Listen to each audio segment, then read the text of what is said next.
Russia, it's weaponizing Melania's past. I don't know if you know this, but on Russian TV, they frequently show Melania nude in order to mock Donald Trump. So they show all these photos of Melania. By the way, Melania's previously made posts about how proud she is of her nudes, but did you know that after Donald Trump and Melania met, Russia isn't just mocking Trump anymore. They're circling like sharks. Their weapon, not missiles, not hacks. Something far more personal. Melania's past. On Russian state TV, her nude modeling photos aren't gossip. They're political bullets aimed straight at Trump's ego. But here's the twist. These images aren't random scandals. They hint at a deeper story, not romance, but recruitment. Behind the perfect smiles was a cold transaction, not a fairy tale. And if that truth breaks wide open, it won't just shame Trump. It could end him. You've never seen a first lady like this. Nude photos of Melania Trump are shocking the nation. Do we want the world looking at our first lady like that and having that image?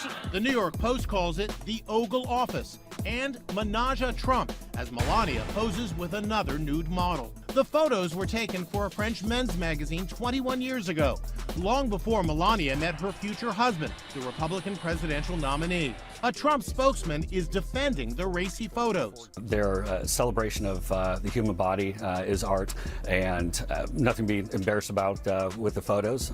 She's a beautiful woman. Well, you definitely don't expect a first lady to have this kind of photo shoot in their past. It's something we have never seen before. It's absolutely uncharted territory. The official story says they met by chance at a party. The real story, it begins at the infamous KitKat Club, dripping with champagne, animal acts, and imported beauty. This was no ordinary party. It was a playground for men like Trump, stocked with young Eastern European models flown in by elite handlers. Melania was one of them. And who else was in that same room? Jeffrey Epstein, Ghislaine Maxwell. Names now forever tied to exploitation and corruption. This wasn't fate. It was a transaction, with paper trails, visa favors, and whispered deals. The kind of meeting you bury, until the truth drags it into the light. how did Donald Trump meet Melania on or around the same time he was best friends with Jeffrey Epstein and Ghislaine Maxwell? We should build a timeline here. You see, Donald Trump went to a club in Manhattan called the KitKat Club, where there were parties that were frequently thrown for very rich Manhattan elites, businessmen, to mingle and find very young models from Eastern Europe. And Melania was a model from Eastern Europe who was brought to the United States, who would attend these parties where the rich men would show up and mingle with the model. Just a year before meeting Melania, Trump was already in the headlines for chasing younger women. In 1997, fresh off divorce, he was linked to a 20-year-old British model, introduced by Ghislaine Maxwell herself. This wasn't random flirtation. It was a pattern. Maxwell funneled women to Trump the same way she did for Epstein. So when Melania appeared in 1998, Trump already had a reputation. Women were trophies, and trophies were replaceable. But Melania's value skyrocketed when she landed an Einstein visa, a privilege usually reserved for Nobel winners and world-class scientists. A nude model getting that visa? That wasn't merit. That was pure influence. And it's influence that could come back to haunt them both. Unlike her husband, Melania's not addicted to Twitter, but some of her older tweeted photos are fun. Melania is Batwoman for Halloween, wearing a catsuit, teasing her husband, "Honey, see you soon." On the campaign trail, Trump raged against chain migration, calling it a dangerous loophole. But here's the hypocrisy.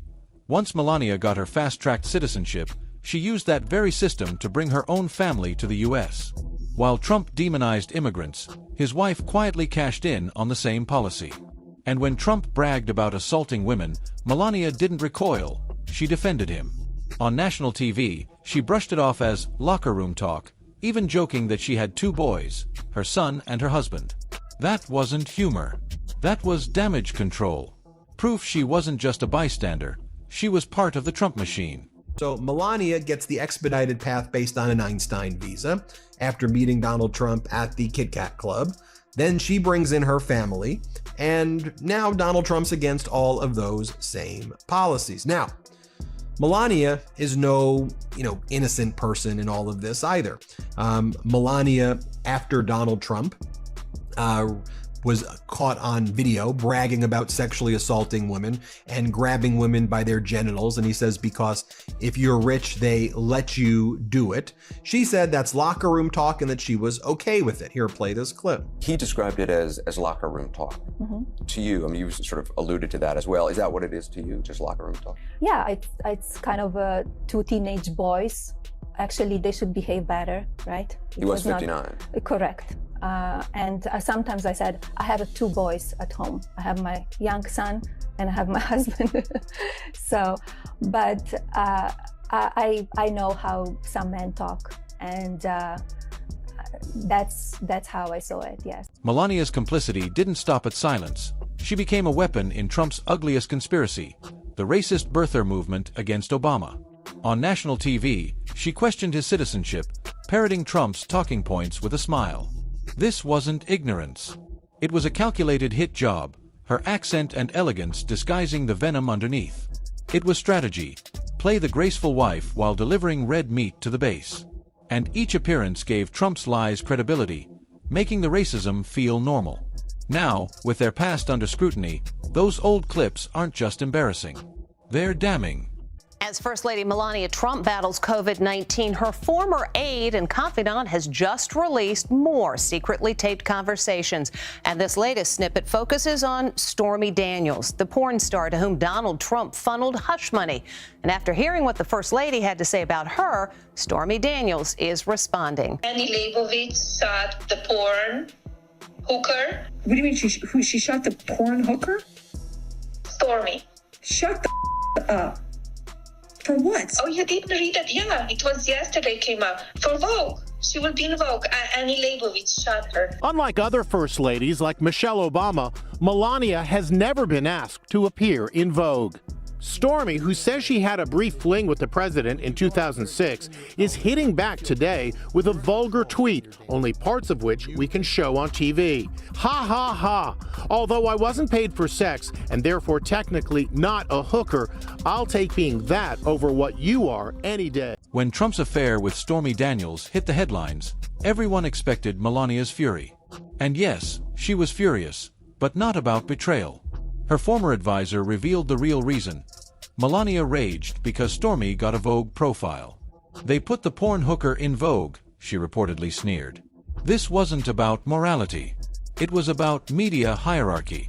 Melania didn't care who Trump slept with, as long as no one outshined her in the spotlight. That's the truth of this marriage. Her silence wasn't dignity. It was cold, calculated brand protection. And of course, Melania would plagiarize Michelle Obama's speech at the Democratic National Convention. Literally, Melania's speech during Trump's first Republican National Convention was literally copy and pasted of Michelle Obama's speech. Let's play it for you. The values that you work hard for what you want in life. For what you want in life. That your word is your bond. That you do what you say you're going to do. Keep your promise. That you treat people with dignity and respect, because we want our children and all children in this nation to know that the only limit to the height of your achievements is the reach of your dreams and your willingness to work hard for them. Melania's image cracked wide open at the Republican National Convention. Her speech, nearly word for word stolen from Michelle Obama, the very first lady Trump mocked. This wasn't a slip-up.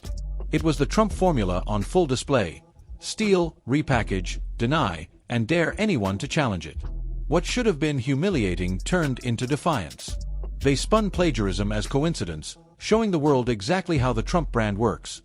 No shame, no originality, just borrowed shine. But borrowed shine doesn't last. And when it fades, it drags reputations down with it. Dig through this timeline, shall we? So what was Donald Trump doing in 1997, the year before he meets Melania. Well, in 1997, he's out there partying with Epstein and Ghislaine. This is from the London Sunday Mirror. This is 1997. How sweet. Trump's Brit of all, right? Just weeks after ditching his second wife, America's best-known billionaire Donald Trump has fallen under the spell of a 20-year-old English girl. This was before Melania, okay? This is 1997. Trump, 50, who has failed in his bid to secure the services of Princess Diana's butler, Paul Burrell, was in search of another British trophy when he met London model Anuska DeGiorgio at a party in Manhattan. Several American millionaires already had their eyes on Anuska, but she was there with Robert Maxwell's daughter, Ghislaine, who has introduced several of her attractive friends to the property developer. Melania didn't just stand by as Trump scandals stacked up, she cashed in. From overpriced NFTs to vanity coin projects, she turned the First Lady role into a personal ATM. Her Meta Rose NFT flopped, but not before Trump supporters paid $150 apiece. Her stylist, $18,000 a month, straight from Trump's political PAC, money donated by working-class supporters who thought they were funding a movement. Speaking gigs brought her $155,000 for just hours of smiles and small talk. This wasn't public service. It was grift. And the cruelest twist. Every dollar came from people chanting, "Drain the swamp," not realizing they were drowning in it. And now Melania pretty much just grifts. She has her meme grift, which the meme coin crashed. She sells her book, Why Do I Stand Proudly Behind My Nude Modeling Work. Melania was with her personal stylist, Herve Pierre Brallard, who's paid about $18,000 a month. Her stylist gets paid $18,000 a month from Trump's PAC. So Trump's supporters, who demanded the release of the Epstein files, who Donald Trump's calling stupid, they've funded the stylist for her. Oh, by the way, she's gotten paid $155,000 for doing speaking engagements for Donald Trump. She shows up at a location, she sits at a location, she gets paid $155,000 for doing that. It all goes back to the KitKat Club, a glittering den of secrecy where imported models were paraded like merchandise and powerful men came to shop. This wasn't romance. It was an auction block wrapped in sequins. Trump wasn't there to fall in love. He was there to acquire. And acquire he did. That meeting set off a chain reaction. Visa favors, media spin, transactional loyalty, all leading to the White House. But every transaction comes with a cost. Now, with Russia weaponizing Melania's past, the bill is coming due. The only question left, will she protect him again or save herself? Have you ever had sex with a fat woman in your life? I've had sex with women that got fat. I love this. This is fun. Using Jennifer's back to sign her release. Have I what? Ever been with a black woman? Go ahead and say yes. Had to. Yes. You have? Okay, yes. I view a person who's flat-chested is very hard to be a 10. How do the breasts look? The breasts are okay. Okay, well, that's important. I think that the boob job is terrible. They look like two light posts coming out of a body. Paris gets knocked and this and that, but she's very beautiful. Her skin is flawless. She's dumb like a fox. And you're going to have more kids? I think so, yeah. Really? Believe it. Yeah, sure. I would. What do you need that headache for? Because I like kids. I won't do anything to take care of them. And things with Melania are good? Excellent. The sex is still good? The sex is extraordinary. Well, she is terrific in bed. Now, she wouldn't want me to say that, but she is. Oh, man. She's naked there, isn't she? She is actually naked. Oh, Jesus. It's a thing of beauty. Oh, what a life you have. Not so bad, Robin. This is a candidate. Hey, Donald. That's right. Does she wear outfits to bed? Like special outfits? No, she wears nothing. Nothing. Which is much Always. better. She's a great beauty, but she's a great beauty inside, which is almost as important. Not really. Not probably. Do you treat women with respect? I can't say that either. All right, good, all right. Somewhere in between. I do. I treat women with great respect. Treat women somewhere in between respect and do. Trump once bragged to Howard Stern that Melania was his trophy. Not a partner. Not an equal. A possession. That single word exposed the truth of their marriage. She was never there to challenge him, only to decorate the brand. But trophies don't last forever. They chip, they tarnish, and sometimes they turn. Now, as Trump faces indictments, isolation, and financial collapse, Melania has gone silent. No rallies. No interviews. No defenses. This isn't loyalty. It's survival. She knows when a brand is dying, And in 2025, staying tied to Trump might not just bury him, it could bury her too. Melania went from a small Slovenian town to a world-famous model to marrying a billionaire and now politician Donald Trump. Melania spoke to me from Trump Tower. Okay, where did you meet him? We met in New York 1996 in September. We met at the fashion party. It was a big fashion party that my friend organized, Fashion Week, and he invited me. That's how we met with Donald. Did you like him immediately or not? I like him. He had a great charm, but he arrived with the date. Oh. So, and he was very charming and a great mind and great energy. We had connection from the beginning. And when was the next time you saw him? We saw each other, I think, around a week, because I had work obligations. I traveled to Caribbean for a photo shoot.